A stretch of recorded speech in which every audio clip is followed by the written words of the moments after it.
Dando início a mais um programa Fazendo X, que você assiste todos os dias, ou pelo Canal X ou tvcanalx.com, às 10 da manhã ou às 4 da tarde. E nós queremos sempre levar para vocês dicas, seja de saúde, de artesanato, de moda, de beleza, decoração. E hoje nós vamos levar para você que nos acompanha todos os dias, novamente dicas de saúde. Claro que é muito importante todos os assuntos, inclusive a saúde.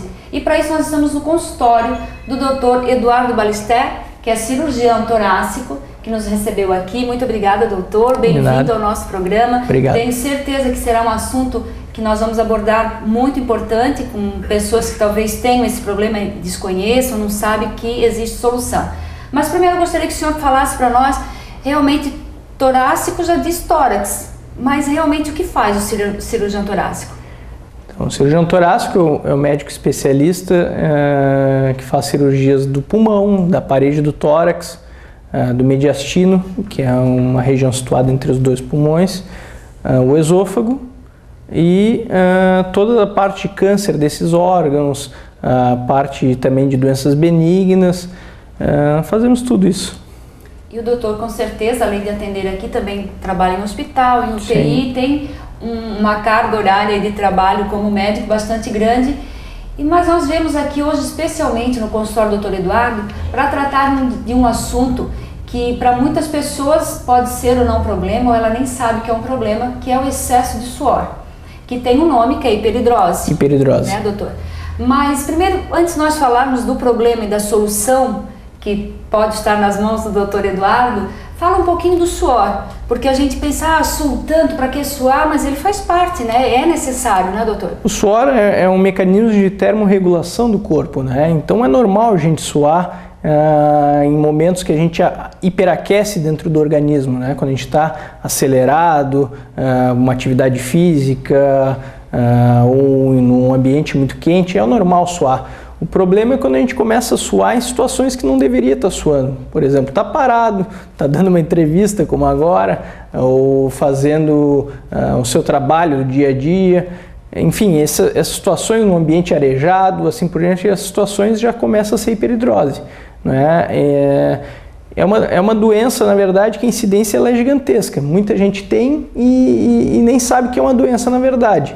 As pessoas que geralmente se queixam são aquelas que têm uma profissão que o cara está no ar-condicionado, etc., e não deveria estar suando, e quando está apresentando suor de forma excessiva, muitas vezes constrange, limita as roupas que a pessoa usa, limita o comprimento, né? Imagina um suor na mão de um vendedor toda hora cumprimentando uma pessoa, geralmente a calça dele fica manchada, de tanto ele secar a mão para cumprimentar as pessoas. Isso que eu queria saber, esse excesso de suor, doutor Eduardo, ele pode aparecer nas axilas, nas mãos, né? Por mais que a gente ache estranho nas mãos, mas tem gente que realmente pinga, né? Que escorre mesmo, né? Pé, eu sei que mulheres passam trabalho às vezes dependendo do calçado, pode escorregar o pé dentro do calçado, e é isso mesmo, essas regiões aí, são essas regiões? São 4 regiões que se considera hiperidrose. Não é? Os pés, não é? Que tem uma incidência muito grande, e aí a indústria farmacêutica trabalha muito nisso, com talcos, assim por diante, para evitar tentar segurar esse suor e o que vem, enfim, sobre isso, os odores ruins e assim por diante.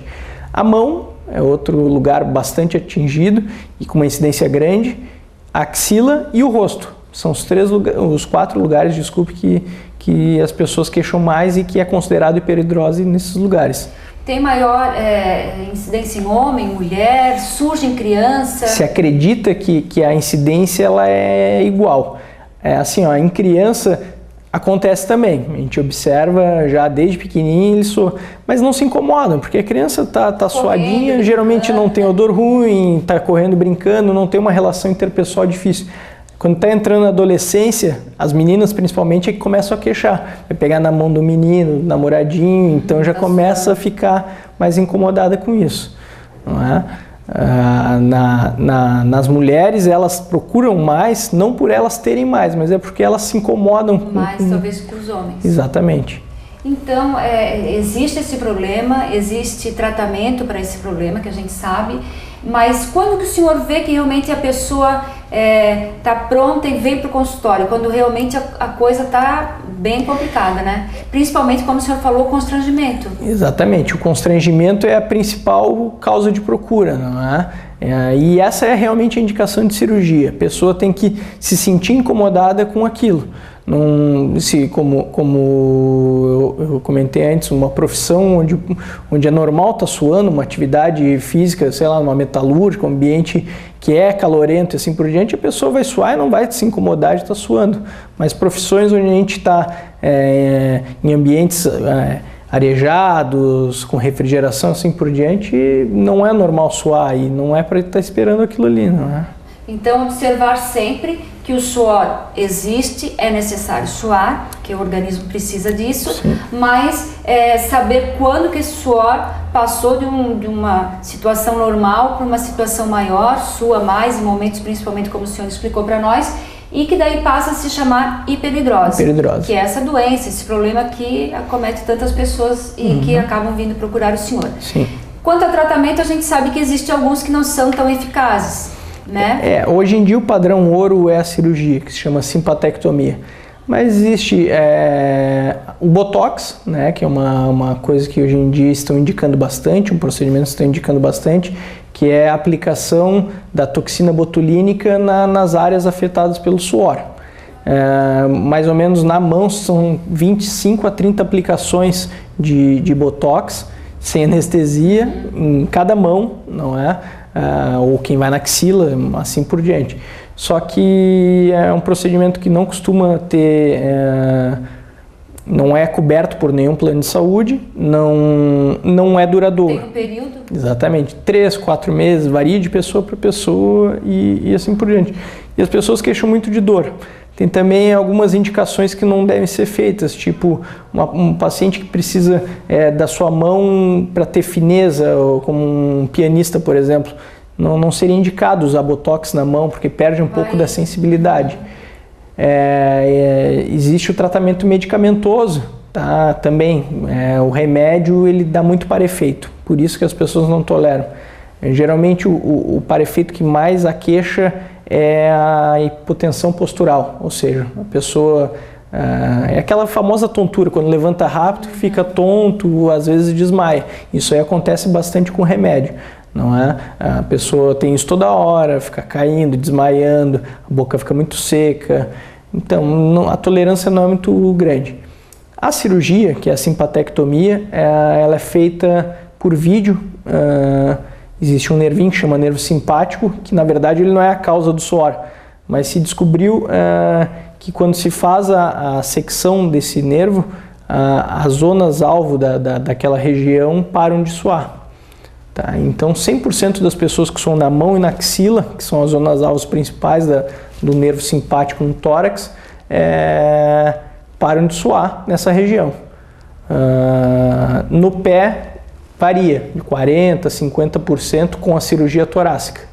E na face a gente consegue também um índice de resolução, mas é uma cirurgia que é um pouco mais arriscada, vamos dizer assim, entre aspas, porque ela envolve um gangliozinho desse nervo que é mais em cima, que pode dar o que a gente chama de síndrome de Claude Bernard Horner. Ou seja, a pessoa fica com o olho caído e o outro aberto, a pupila fica de tamanho diferente e assim por diante. É baixo, não costuma acontecer muito, mas há esse risco, né? Então, essa cirurgia chamada de simpatectomia garante a pessoa que tem esse problema eliminar totalmente o problema, ou pode, como a gente já se ouviu falar e tal, estou fazendo a cirurgia para parar de suar na axila, mas eu posso ter a compensação desse suor em outro lugar, doutor? Existe mesmo isso? É fato? Não, existe a sudorese compensatória, não é? Ela varia muito de pessoa para pessoa e ela está diretamente relacionada com o grau, com quantos níveis a gente precisa ressecar. Por exemplo, eu sou na mão, na axila e no pé, então a gente tem que tirar pelo menos 2 a 3 gânglios. E isso aí a gente vê que a chance de ter uma sudorese compensatória ela é maior.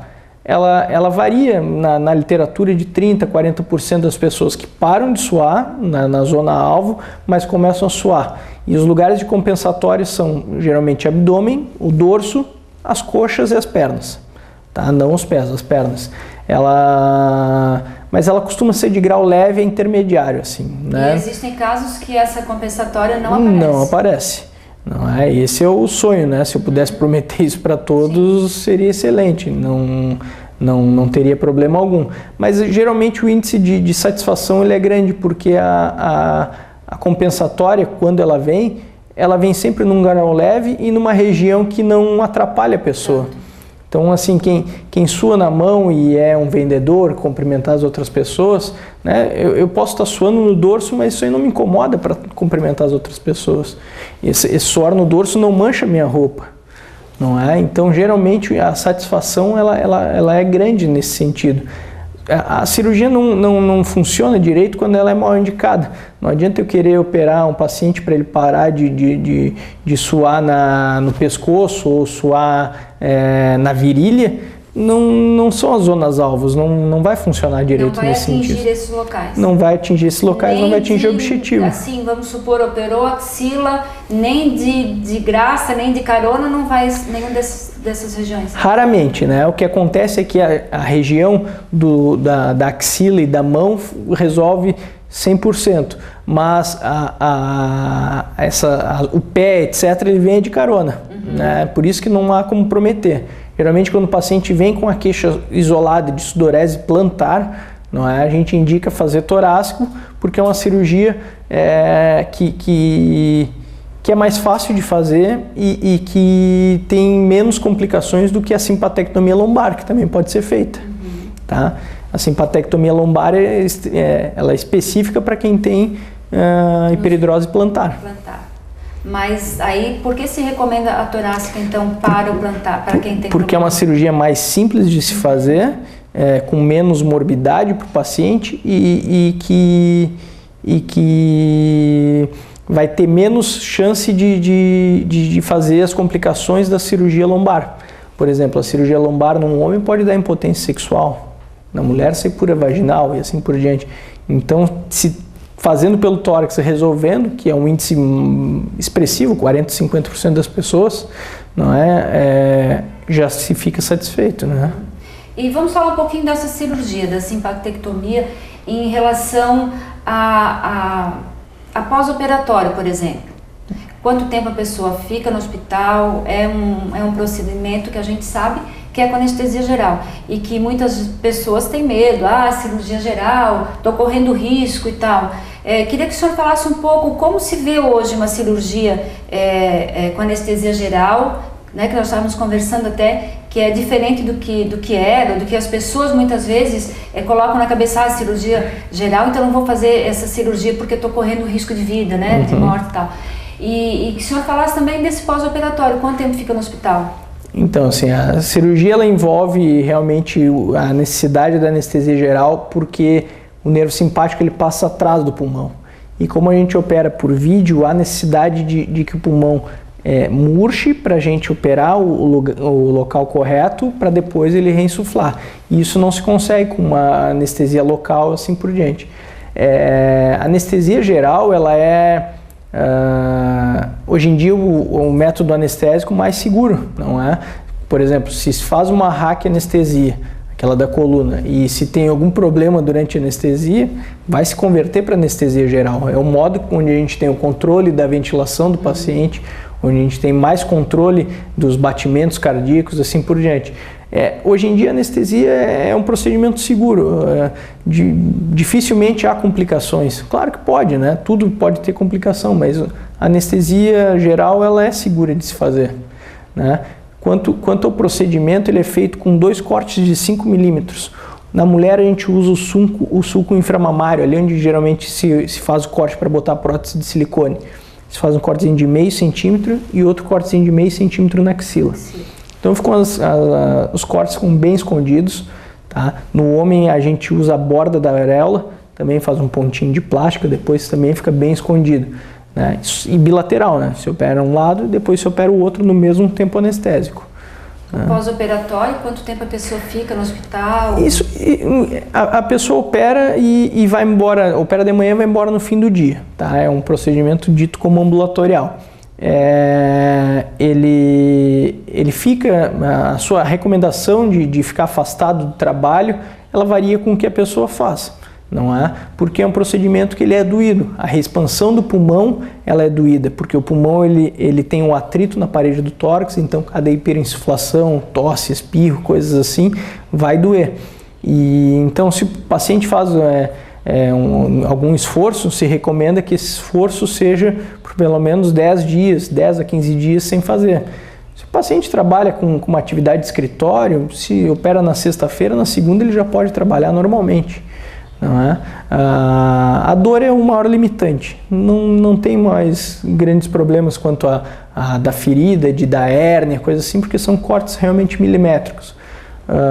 Outra coisa é a analgesia, né? A necessidade de se dar bastante remédio para dor. Eu sou meio neurótico com isso, eu costumo dar remédios fortes para dor.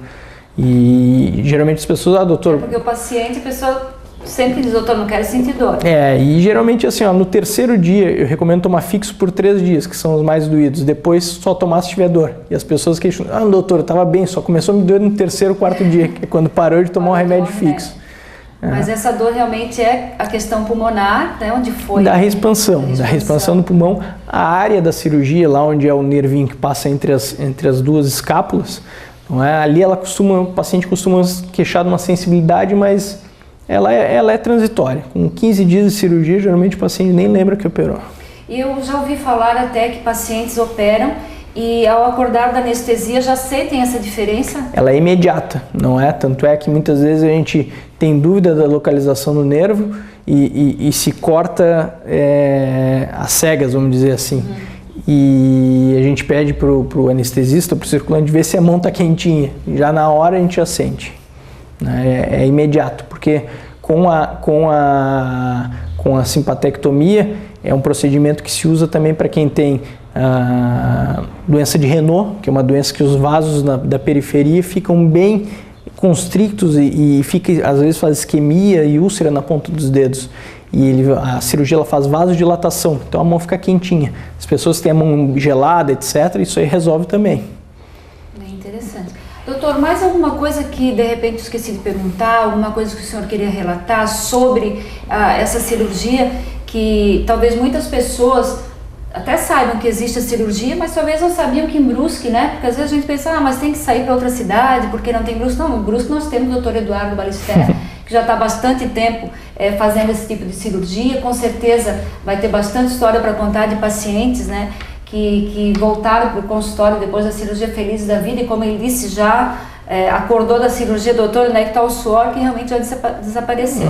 Então nós temos em Brusque esse cirurgião, esse especialista, para fazer com que você volte a ter uma vida melhor, até em termos mesmo de vida social, podemos dizer assim, né? Principalmente porque onde a pessoa às vezes tem muito constrangimento. É a principal queixa, né? A queixa ela é social, não é? Social, né? A pessoa que opera, muitas vezes, complementando como você disse, a gente vê às vezes o paciente que opera e eu quero ir para a academia e não suar. Isso não vai adiantar.